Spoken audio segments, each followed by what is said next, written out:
Welcome to another video. In this video, we're going to be talking about how to make wool in Minecraft. Well, you don't technically make wool in Minecraft, but you can actually go ahead and take wool on Minecraft.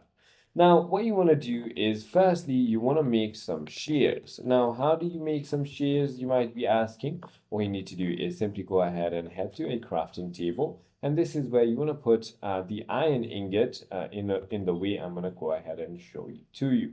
So all you need to do is simply go ahead and get some iron ingot.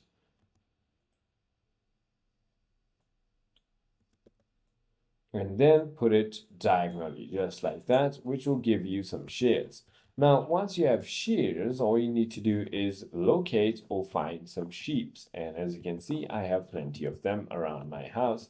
I'm just going to go ahead and get to them. I mean, I am in creative to show you faster. So if you're in survival, it's the same process. Now, what you need to do is go up to a sheep and then right click. That is it. You will start getting wool. I hope this video clarifies everything for you. If you have further more queries, feel free to comment down below and I'll see you on the next one.